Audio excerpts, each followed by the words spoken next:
Salut! Bienvenue sur le podcast de Anneau 2. Et salut! Aujourd'hui, je vous retrouve toute seule pour vous parler de ça.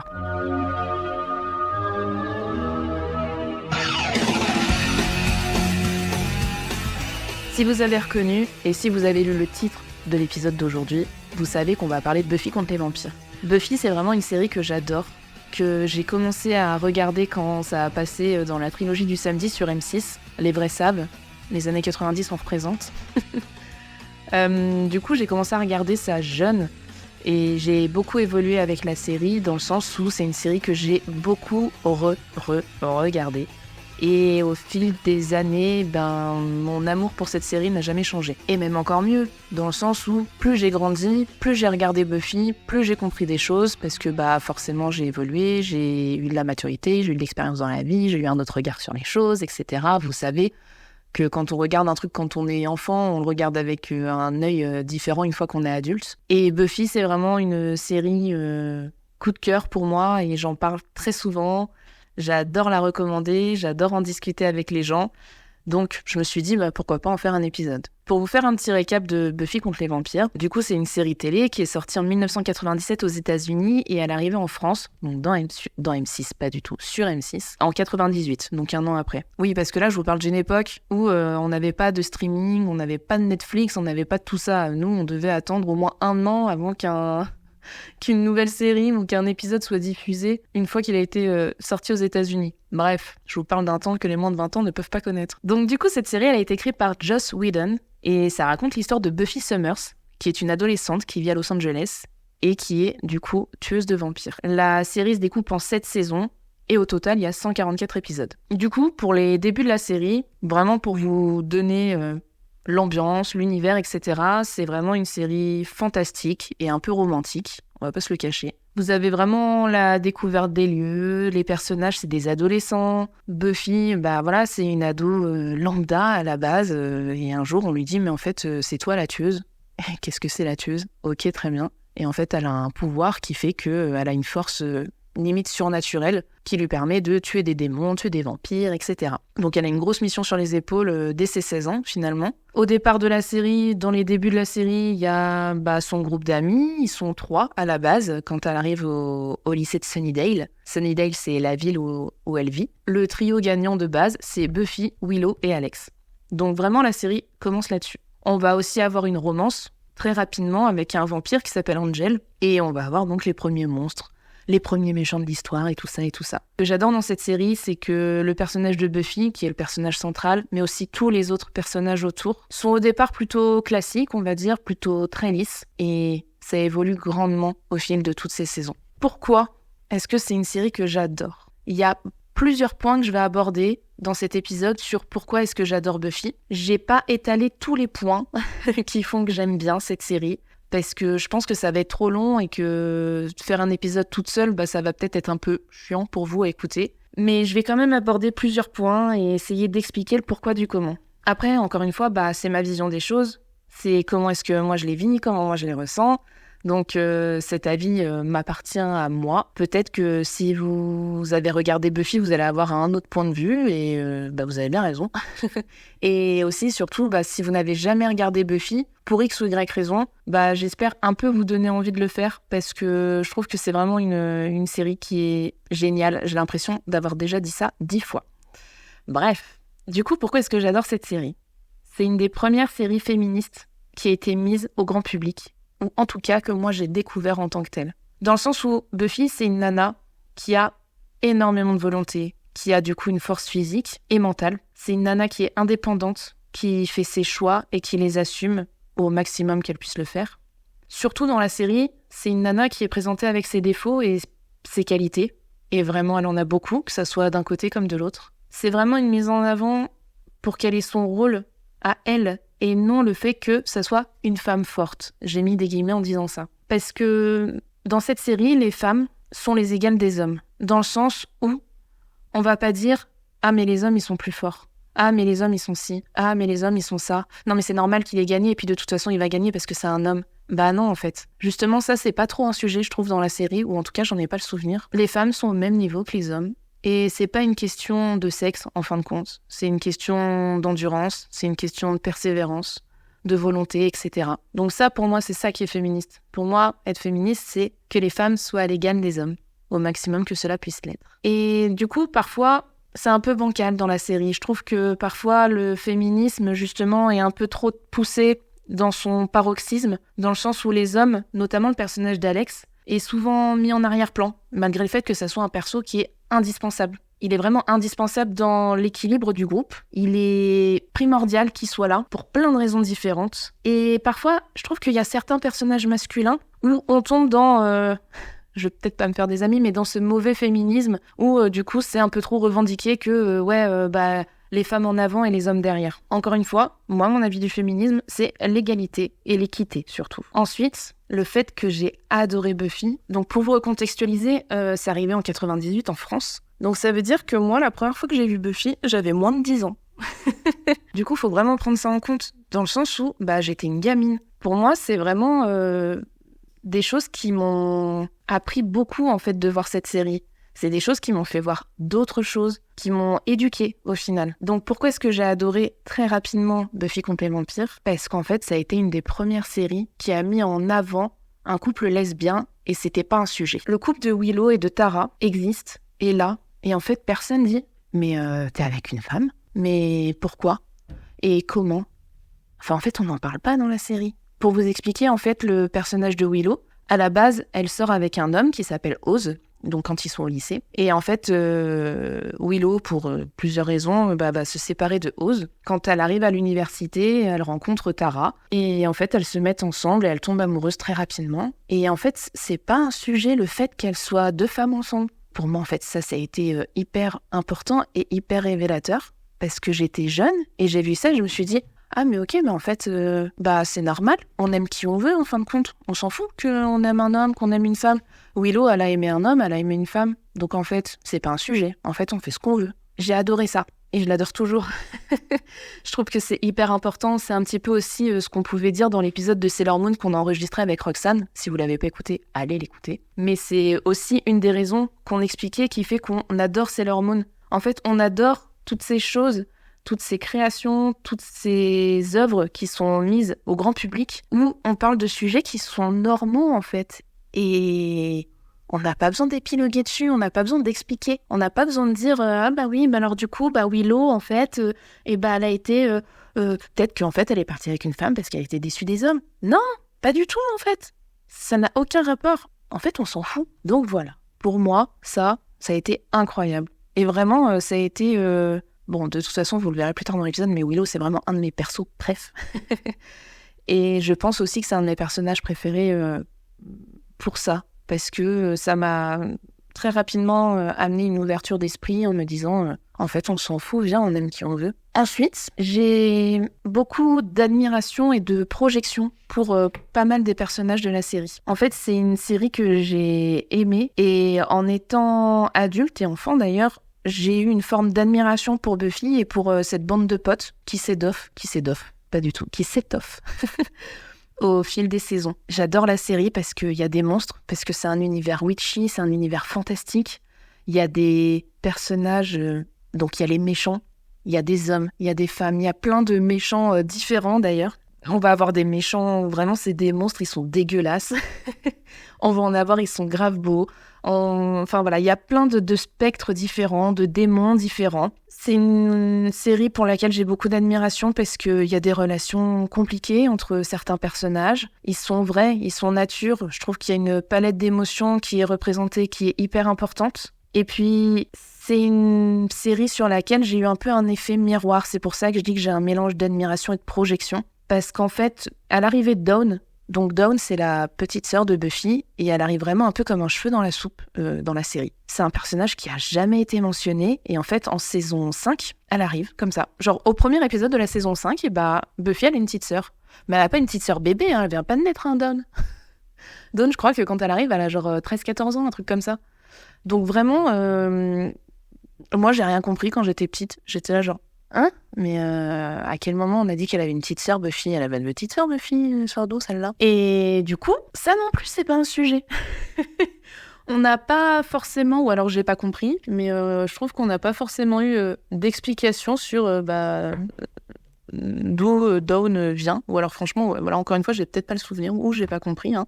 C'est bien possible. S'il y a des gens qui peuvent m'expliquer, je prends. Mais bref, tout ça pour dire que j'ai vraiment fait une projection sur Dawn, surtout quand j'étais petite, donc quand j'ai découvert la série. Parce que donc c'est la petite sœur de Buffy, et ça m'a fait un drôle d'effet parce que, en fait, donc c'est la petite sœur de la tueuse, et elle est vraiment mise en retrait par sa sœur. Elle est infantilisée, elle est mise à l'écart tout le temps, alors que elle, à aucun moment, elle a envie d'être traitée comme une gamine. Normal, quand on a cet âge-là et qu'on a une grande sœur, et on a envie d'être grande, quoi. On a envie d'en être. Et en fait, à chaque épisode, elle est en train de lutter à chaque fois pour pas être traitée comme la petite chose fragile et innocente qu'on laisse sur le bas-côté. Il y a vraiment une relation avec Dawn qui, moi, m'avait perturbée à l'époque parce que dès qu'il se passait quelque chose, c'est vite, ramène Dawn à la maison. Non, ferme tes yeux, Dawn, regarde pas. Et en fait, moi, c'est un personnage qui me touche parce que j'ai souvent eu ce sentiment-là avec ma sœur. Avec ma sœur, on a 5 ans d'écart. Et comme Dawn avec Buffy, il y a un mélange d'admiration, de jalousie et de haine parce que moi aussi, je veux être cool, moi aussi, je veux en être. Moi aussi, je veux porter des vêtements comme elle en porter. Moi aussi, je veux aller en boîte. Moi aussi, je veux me maquiller. Moi aussi, je veux aller avec ses copains le soir jusqu'à 21h. Mais en fait, je pouvais pas. Ou alors, elle, ça l'a saoulée parce qu'elle avait envie d'être avec ses copains, ce qui est normal. Hein. Elle avait envie d'être avec ses copains et pas avoir sa petite sœur dans les pattes. Et du coup, vraiment, je me souviens très précisément certains soirs où ma sœur me disait là, je sors, je vais avec mes copains et tout. Et que du coup, moi, je demandais à venir et que vraiment, elle me disait non. Et bon, voilà, les relations... petite sœur, grande sœur, c'est pas toujours très simple à l'adolescence parce que vu qu'on a 5 ans d'écart, vraiment, moi, quand j'avais 9 ans, elle en avait 14. Donc, on n'est plus dans le même monde, quoi. Moi, je suis encore une enfant et elle, c'est une ado. Donc, vraiment, on n'a pas les mêmes priorités dans la vie. Et du coup, je me souviens vraiment de samedi soir où elle me disait « je sors ». Et où moi, du coup, je restais à la maison et je regardais Buffy. Et en fait, ce que Dawn vivait dans ma télé, moi, j'étais en train de le vivre aussi toute seule dans ma chambre. Oui, parce que j'avais la télé dans ma chambre très tôt. Mais bref, voilà. Donc j'ai fait vraiment une projection du personnage de Dawn sur ma propre personne à moi. Et donc j'ai vraiment souvent vu Dawn comme un miroir de ma relation avec ma propre sœur, finalement. Ça devient très introspectif, cet épisode. Céline, si t'écoutes ça, bisous. Aussi, c'est une série que j'aime beaucoup et donc ça, je l'ai surtout vécu plus adulte, ce que je vais vous raconter et mon ressenti là-dessus. C'est que c'est une série qui met à nu la mort. Bon, alors forcément, vous allez me dire, ouais, il y a des vampires. Les vampires, ils sont morts. Oui, mais ça met surtout en avant la mort des humains. Et ça, c'est vraiment quelque chose qui, en grandissant, m'a touchée. Il y a vraiment des épisodes où c'est sûr, je pleure à chaque fois. Alors, attention, donc je pars du principe que cette série, étant donné qu'elle date des années 90... tout ce que je dis, c'est pas du spoil, parce que, désolé si vous l'avez pas vu, mais il y a un moment, les gars, faut se réveiller, quoi. Donc, je vais dire des choses qui vont vraiment être très spoilantes. Donc, si c'est une série que vous n'avez jamais vue et que là, le peu que je vous ai dit, ça vous a donné envie de regarder, peut-être essayer de faire une avance rapide pour aller un petit peu plus loin. Sinon, désolé, je vous spoil et peut-être que ça vous donnera encore plus envie de connaître la série, parce que honnêtement, vous doutez bien qu'en 144 épisodes, c'est pas mon petit épisode de podcast qui va tout vous raconter de la série. Donc bref, attention, je vais spoiler. Du coup, pour parler de la mort, à la saison 5, je trouve que la série prend vraiment un tournant au milieu de la saison 5. Tout change en fait. Ça prend vraiment un tournant plus sombre, plus nuancé. Au milieu de la saison 5, la mère de Buffy meurt brutalement. Et du coup, c'est un énorme choc pour tous les personnages, mais aussi pour les spectateurs. Parce que Buffy et Dawn vivent avec leur mère. Le père est pas très présent, il est beaucoup mentionné dans les premières saisons, mais plus on avance et moins il est mentionné. Du coup, Joyce, donc la mère de Buffy et de Dawn, est vraiment... à mes yeux, non, c'est pas qu'à mes yeux, c'est une mère célibataire. Et en fait, la mort de Joyce dans la série, c'est quelque chose. Hein. C'est très brutal, c'est très spécial, on s'y attend pas. Et j'ai appris en fait des années plus tard que les scénaristes et le producteur avaient prévu depuis longtemps la mort de la mère de Buffy. Mais en fait, à partir de ce moment-là, Buffy particulièrement change. Elle a beaucoup de comportements où en fait... après la mort de sa mère, forcément, elle vit un deuil très dur, très compliqué.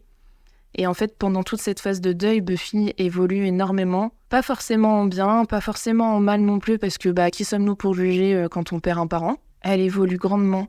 Et en fait, je trouve que Elle s'affirme encore plus. Il y a beaucoup de ces comportements où elle se dit non, mais en fait, moi, j'en ai marre d'être celle sur qui tout repose. On m'attend toujours au tournant. C'est moi qui dois toujours tout prendre en charge. C'est sur moi que tout repose. En fait, j'en ai marre d'être la tueuse. J'en ai marre. En fait, c'est quoi le but ? Ma mère, elle vient de mourir. Qu'est-ce que je vais faire ? Et en fait, ça l'humanise énormément parce que Buffy, elle a un pouvoir, en fait. Elle a le pouvoir de la tueuse en elle. Il y a un truc très humain qui la rattrape et forcément, c'est la mort. En fait, vraiment, à partir de cette saison 5, tout change dans la série, à mes yeux, encore une fois. Et évidemment, je peux pas parler des morts brutales sans parler de celle de Tara et du changement que ça opère sur Willow. Donc, comme je le disais un petit peu plus tôt, je crois, Willow, depuis la saison 1, c'est vraiment un de mes personnages préférés. C'est la meilleure amie de Buffy et c'est une sorcière. Donc vraiment, pour moi, elle avait tout. C'est une nana qui est toujours hyper positive, hyper joyeuse et très naïve aussi. Son personnage, c'est un de ceux, voire même celui, qui évolue le plus au fil des saisons. Surtout à partir du moment où elle est en couple avec Tara. Elle évolue beaucoup en même temps que sa magie. Willow, ça devient vraiment une sorcière hyper puissante. Et elle monte les marches vraiment petit à petit, mais ça devient très impressionnant. Et en fait, donc, Tara décède brutalement aussi. Et Willow, elle passe vraiment du côté obscur. Ça devient vraiment, à ce moment-là, une ère à la Dark Willow, où en fait, on passe de l'ado, jeune adulte, naïve, qui a son petit pull rose et ses collants blancs, à une Willow qui est prête à défoncer n'importe qui est sur son passage. Enfin, vraiment, il y a une scène, je saurais plus vous dire dans quelle saison c'est exactement, mais il y a une scène où vraiment, d'un claquement de doigts, elle enlève la peau d'une créature humanoïde. Cette scène, elle est hyper choquante parce que, bon, déjà, le jeu d'acteur est incroyable, mais surtout, on se dit, mais wait, il y a 3-4 saisons, Willow, t'étais vraiment toute mignonne. Et là, tu viens de tuer quelqu'un en lui enlevant toute la peau de son corps. Tu l'as dépecé. Au secours. Ouais, à la mort de Tara, Willow, elle est tellement ravagée émotionnellement qu'elle fait un virage vraiment à 360. Elle devient vraiment un personnage pour lequel on a de la peine, de l'empathie et en même temps de la colère envers ses actions parce qu'on se dit non mais arrête-toi. Jusqu'où tu vas aller ? Arrête-toi. Elle a une vengeance envers la mort de Tara qui est très puissante. Donc mêlée à ses pouvoirs, je vous laisse imaginer ce que ça peut donner. Elle est vraiment très en colère de tout ce qui lui arrive. Et en même temps, je comprends parce que la mort, c'est quelque chose d'injuste. On ne la souhaite pas, on ne s'y attend jamais. Donc c'est normal d'être énervé, d'en avoir marre et d'avoir envie de buter tout le monde. Voilà, c'est normal. Maintenant, quand on passe à l'acte, est-ce que c'est justifié ? Je ne sais pas. On n'est pas là pour parler de ça. Enfin, c'est une série que j'adore pour ses personnages masculins. J'adore le traitement des hommes dans cette série, en fait. Comme je l'ai dit, pour moi, il n'y a pas de différence entre les personnages hommes et femmes. Et pour moi, donc, c'est ça le féminisme. Donc bien sûr, Buffy, c'est le personnage principal et c'est une femme, mais elle est entourée d'hommes et de figures masculines qui sont hyper importantes et indispensables pour son évolution, et aussi pour le déroulement de la série. Le premier qui me vient, c'est Alex. C'est vraiment le noyau du groupe avec Willow. Il est là donc à chaque saison, quasiment à chaque épisode.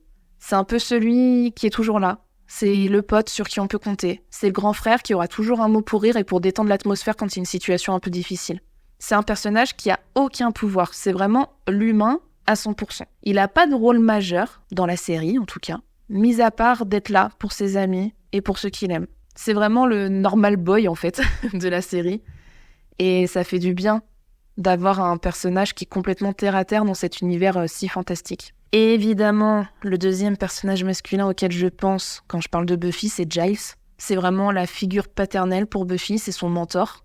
Au départ de la série, Giles, il a le rôle d'observateur. En fait, chaque tueuse a son observateur.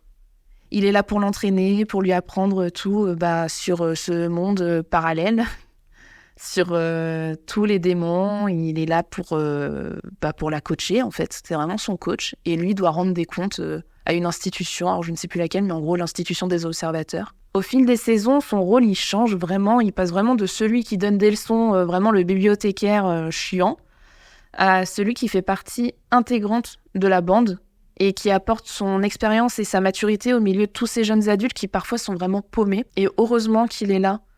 C'est souvent lui qui va dire « Non, mais attendez, là, vous partez dans tous les sens, venez, on se recentre et on fait ça. » Buffy, ok, en ce moment ça va pas, mais tu viens quand même à ton entraînement parce que sinon tu vas te faire buter et c'est pas possible que tu meurs. Il va aussi beaucoup être là pour les autres personnages, pas que pour Buffy. Il va beaucoup être là pour Willow, il va beaucoup être là pour Alex, pour Tanya, pour Dawn, pour Anya. Il y a beaucoup de personnages dont je vous ai pas parlé. Comme je vous disais au début de l'épisode, je pourrais pas tout aborder parce que je trouve que toute seule, c'est difficile de parler de tout ça. Mais vraiment, allez regarder pour comprendre. On peut pas parler de Buffy sans parler de tout l'aspect romantique et amoureux qu'il y a dans la série parce que c'est quand même quelque chose inhérent à Buffy contre les vampires. Je vous rappelle que c'est quand même une série ciblée ado, jeune adulte, donc il y a forcément de la romance avec des triangles amoureux et tout, et tout, et tout. Du coup, je pense qu'on peut pas parler de Buffy sans parler d'Angel, de Spike et de Riley. Riley. Je pars vraiment en cacahuète. En toute transparence, mis à part Spike, j'ai pas trop envie de m'attarder sur eux. Angel, quand j'étais petite, je l'adorais.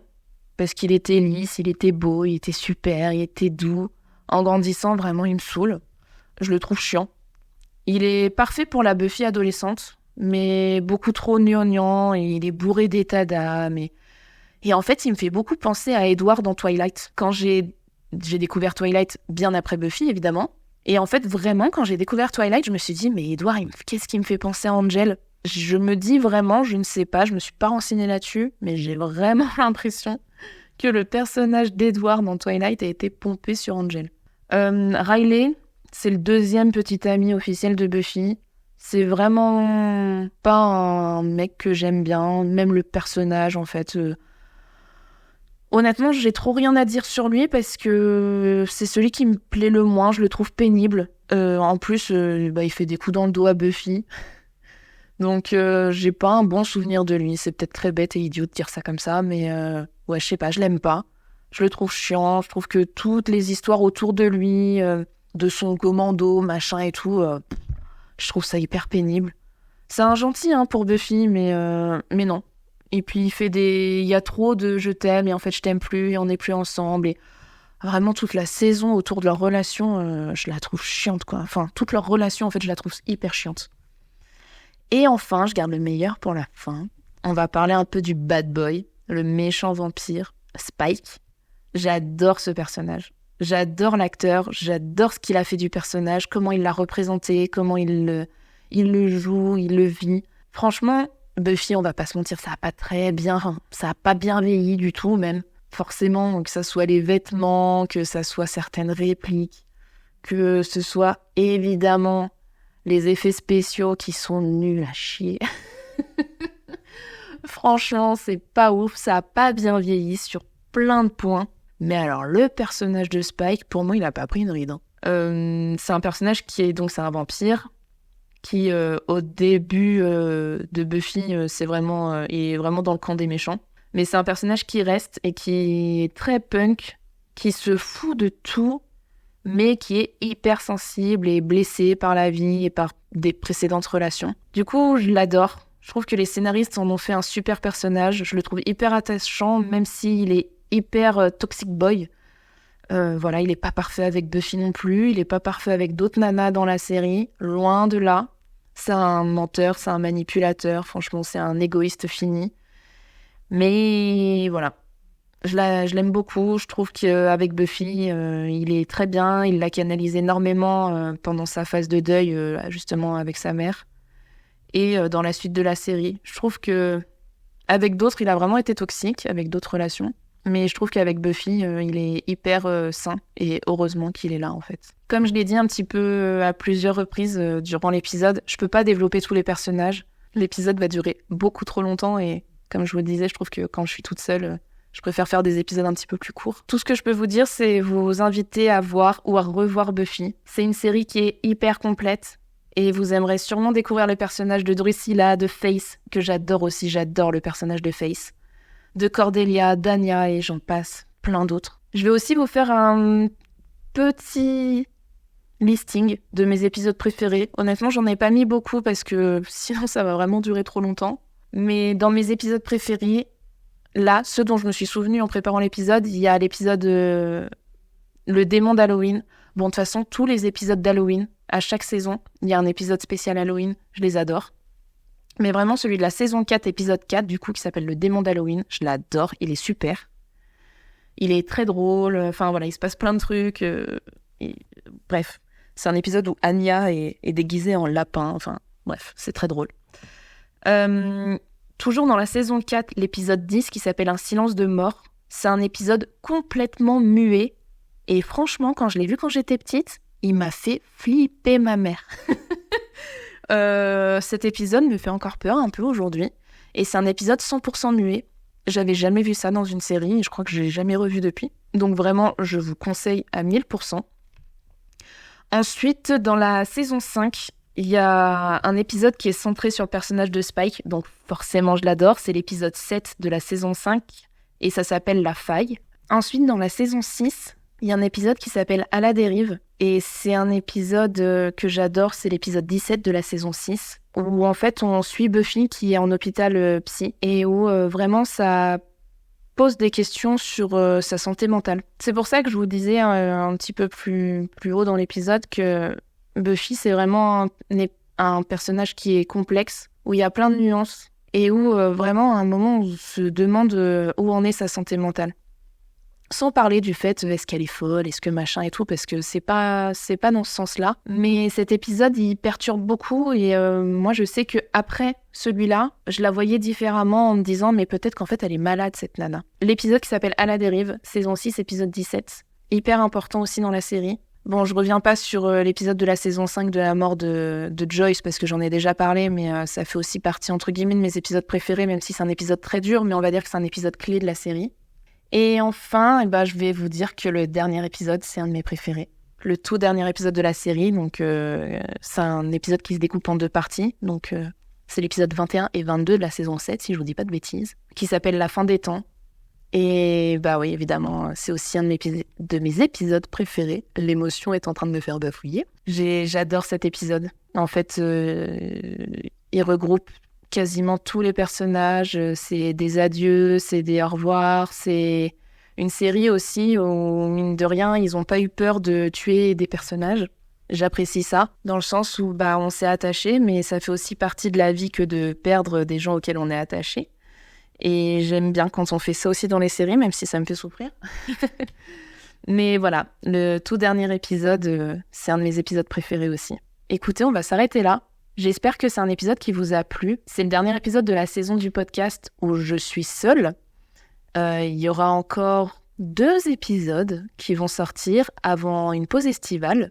Donc je vous l'annonce dès maintenant. En attendant, j'espère vous avoir donné envie de découvrir ou de redécouvrir Buffy contre les vampires. À noter que si vous avez envie de voir ou de revoir, c'est dispo sur Disney+. Ça fait partie des séries que quand j'étais petite, du coup, je regardais en français parce que, comme je vous le disais, à la télé, on n'avait pas le choix de mettre en anglais, etc. Donc ça fait partie des séries que je regarde toujours en français parce que j'adore la VO de cette série. J'ai jamais regardé en anglais, pour tout vous dire, parce que si j'ai dû regarder 1 ou 2 épisodes et j'étais en mode c'est pas Buffy. Je fais aussi un dernier petit point sur la musique, sur la BO. Ça a fait partie des premiers CD que j'avais achetés quand j'étais jeune. J'avais acheté le CD de la BO de Buffy contre les vampires. Franchement, il y a plein de groupes qui sont passés dans cette série, dans la boîte bar qui s'appelle Le Bronze, où tout le monde va, et où en fait il y avait des groupes en live, et c'était des vrais groupes de la vraie vie qui jouaient très souvent, et j'adorais ça aussi. Donc gros big up à la BO de Buffy contre les vampires et à ce CD qui m'a accompagné des années, à ce générique qui franchement a marqué le temps, je pense. Quand on entend le générique de Buffy, on sait que c'est Buffy. Donc voilà, je voulais juste faire un petit dernier point, faire une dernière petite digression sur la musique. Et je vous souhaite une super bonne journée et je vous dis à bientôt. Merci d'avoir partagé ce moment avec nous. Si cet épisode vous a plu, n'hésitez pas à en parler autour de vous et sur les réseaux sociaux. Et pour rappel, le podcast à nous deux, c'est un mardi sur 2.